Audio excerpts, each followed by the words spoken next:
Hectare पे कपास की लागत होती है और उसका उत्पादन सिर्फ 16 लाख काठ है और उसका सरासरी अगर निकाली जाए तो 432 किलो प्रति हेक्टर उसका उत्पादन है। भारत में 442 किलो रुई प्रति हेक्टर मिलती है। उसके हिसाब से चीन और ब्राजील में बहुत ज्यादा मिलती है और हमारे राज्य में कम से कम कुल खरीफ के क्षेत्र में सोयाबीन की 50 लाख के ऊपर लागवड होती है। उसके बाद में 2 नंबर की लागवड कपास की होती है। देश के कुल कपास क्षेत्र में 114 लाख हेक्टेयर में लगभग 35% क्षेत्र में महाराष्ट्र में। उत्पादकता के मामले में राज्य की स्थिति अन्य राज्यों की तुलना में कम है। गुजरात 600 किलो है, तेलंगाना 495 किलो है। कृषि विश्वविद्यालय द्वारा विकसित तकनीक, कृषि विभाग द्वारा प्रसार और किसानों द्वारा अपनाए गए नए तकनीकों के कारण पिछले वर्षों में उत्पादकता में थोड़ी वृद्धि दिखी गई है। बड़े आकार के बोंड वाले किस्मों की मांग किसानों द्वारा की जा रही है। इस दृष्टि से नांदेड़ स्थित कपास अनुसंधान केंद्र द्वारा विकसित NH 22037 और NH 22038 किस्में 5 और 5.5 ग्राम के बड़े बोंड की है। यह सार्वजनिक क्षेत्र से जारी किए गए पहले BG2 स्वरूप से सीधे किस्म में है। महाराष्ट्र में ली जाने वाली कपास,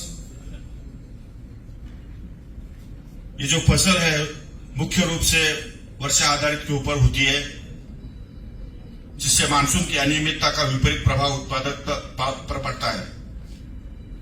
इसको देखते हुए बीटी किस्मों का विकास आवश्यक है जो सूखे और प्रतिकूल परिस्थिति में भी टिक सके। सघन कपास खेती पद्धति से उत्पादन में वृद्धि हो रही है और आने वाले समय में इस तकनीक का अधिकाधिक प्रसार और प्रचार किया जा रहा है। शासन भी अपना प्रचार और प्रसार कर रही है। कीट और रोगों से समस्या तथा पोषक तत्वों की कमी से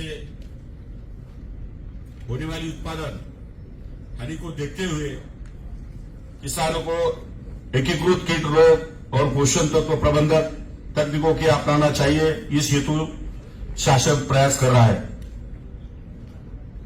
किसानों द्वारा बड़ी मात्रा में अवैध रूप से एसटीबीटी हर्बिसाइड टॉलरेंट बीज की बुआई की जा रही है। इस वर्ष राज्य में ऐसे 54 मामलों में कार्रवाई का अपराध दर्ज किए गए हैं। इस बीज के संदर्भ में केंद्र सरकार को शीघ्र निर्णय लेकर अनुमति देनी चाहिए। यदि कुछ परीक्षण करने की आवश्यकता हो तो महाराष्ट्र सरकार पूर्ण सहयोग इस बारे में प्रदान करेगी। BG2 बोरगार 2 तकनीक वर्तमान में उपयोग में है, फिर भी गुलाबी प्रणाली की तरह से और अन्य रस चूसने वाले कीटों का प्रकोप अभी भी व्यापक है। भविष्य में इन चुनौतियों का भी सामना करना होगा।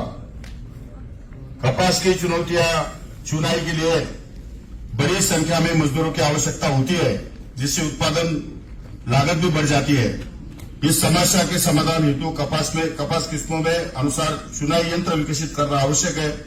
इस दिशा में प्रयास जारी है और कृषि विश्वविद्यालय परभनी में 200 हेक्टेयर क्षेत्र में पूर्ण यांत्रिकीकरण डेमो किया गया है। उसमें ट्रायल चल रही है, R&D चल रहा है। हमने यहां जो भारत सरकार के कृषि मंत्री बैठे हुए उनके सामने ट्रायल दिया गया है।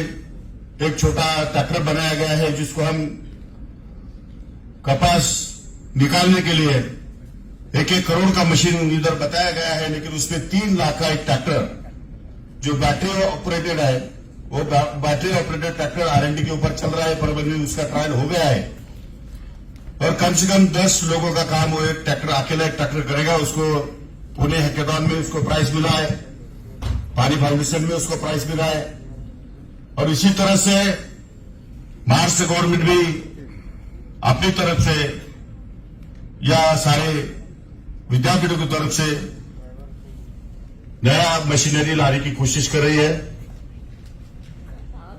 और उससे ज्यादा से ज्यादा उत्पादन हो और कम से कम उत्पादन खर्च हो। उत्पादकता बढ़ाने के लिए हम कोशिश तो कर रहे हैं,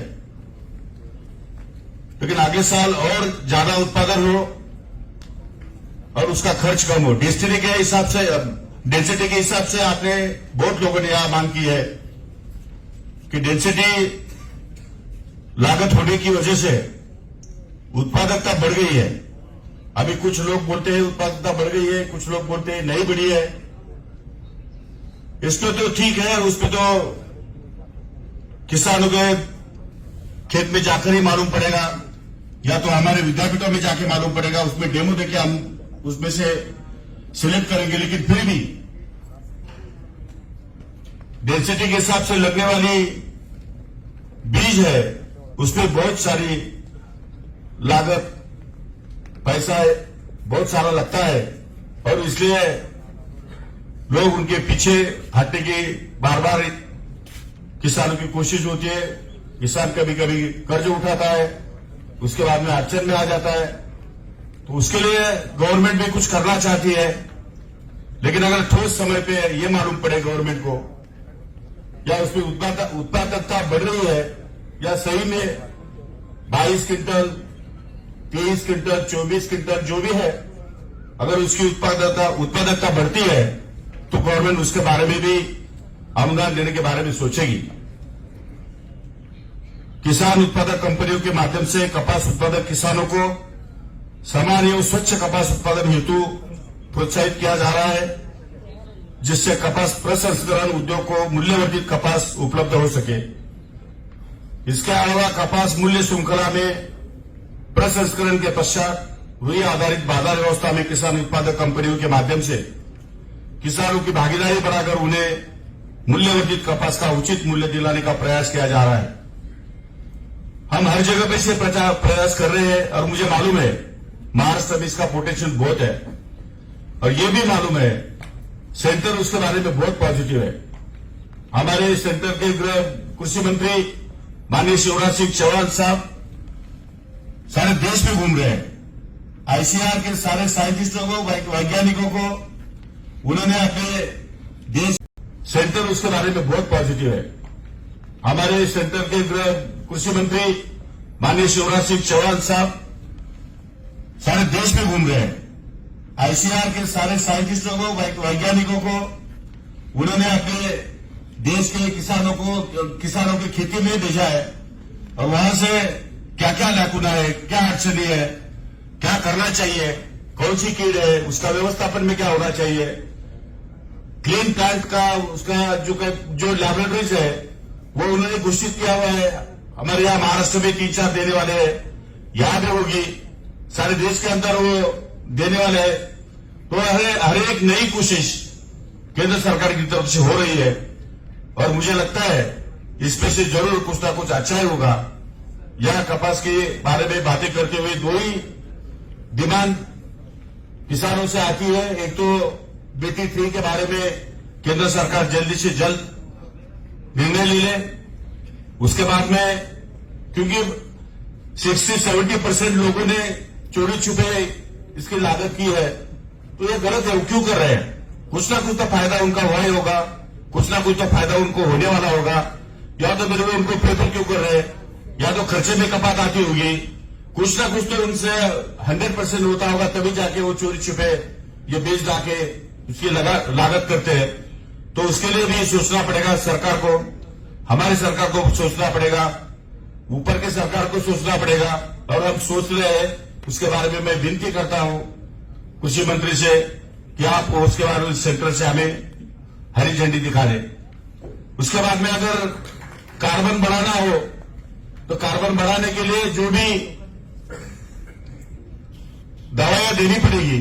उनमें से अगर सेंद्रीय दवाई कुछ होगी तो उसमें थोड़ा प्रोत्साहन करके, जैसे हम रासायनिक दवाइयों को सब्सिडी दे रहे हैं, रासायनिक खतों को सब्सिडी दे रहे हैं, उसी हिसाब से अगर हम ऑर्गेनिक दवाइयों को, ऑर्गेनिक यानी पुराने अपने देसी बीज को अगर हम सब्सिडी देते हैं तो मेरे ख्याल से आगे चल के, आज नहीं, कल नहीं, परसों नहीं, लेकिन आगे चल के एक बार आपको वापस सेंद्रीय सिटी में जाना ही है, नेचुरल सिटी में जाना ही है, जाना ही पड़ेगा। चाहे उसका उत्पादन भले ही कम हो, लेकिन आगे चल के जो उसके परिणाम दिख रहे हैं वो परिणाम जो अच्छे नहीं है। हम लोग ये सोचना जरूरी है कि कल चल के हमारा समाज, हमारी जनता, उनका आरोग्य अच्छा रहे, आरोग्य ठीक रहे और उनके लिए हमारा प्रोडक्शन भी अच्छा रहे। एक तरफ हम लोग BT3 के बारे में सोच रहे हैं, दूसरी तरफ अमेरिका में, ब्राजील में और दूसरे देशों में BT7 तक वो लोग पहुंच गए हैं।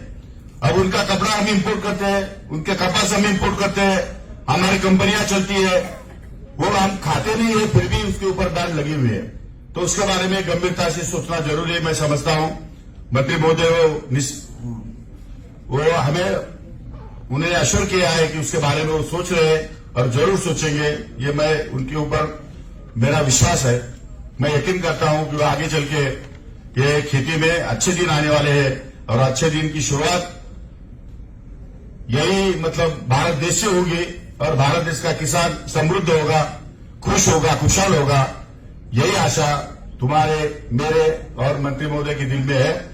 मैं समझता हूं कि इससे लेकर हम कुछ ना कुछ डिसीजन वो ले ही लेंगे जिससे कपास की लागत ज्यादा हो, उसका खर्च कम हो और उत्पादकता बढ़े। इसके लिए वो आईसीएआर की तरफ से कुछ डिसीजन लेके हमको ये सारे राज्य को, सारे देश को गाइड करे। यही हमारी उनसे मांग है। मैं ज्यादा बात करना नहीं चाहूंगा, फिर भी आज इस कपास के कार्यक्रम के माध्यम से हमको महाराष्ट्र के या बहुत सारे यानी राजस्थान के और बहुत सारे मिनिस्टर को उन्होंने इनवाइट किया था। कुछ लोग नहीं आए हैं, लेकिन फिर भी सबसे ज्यादा जिधर जिधर कपास होता है वो लोग यहाँ ज्यादा आए हैं और उनके सुझाव हम यहाँ पक्का करके आगे चलेंगे, बढ़ोतरी करेंगे। इसीलिए मैं ज्यादा बात नहीं करना चाहूंगा आपसे। आप सबका धन्यवाद देता हूं कि आप सब यहाँ आए हुए हैं और आपने कुछ सजेशन रखे हुए हैं। धन्यवाद। जय हिंद, जय महाराष्ट्र, जय जवान, जय किसान। धन्यवाद माणिक राव जी।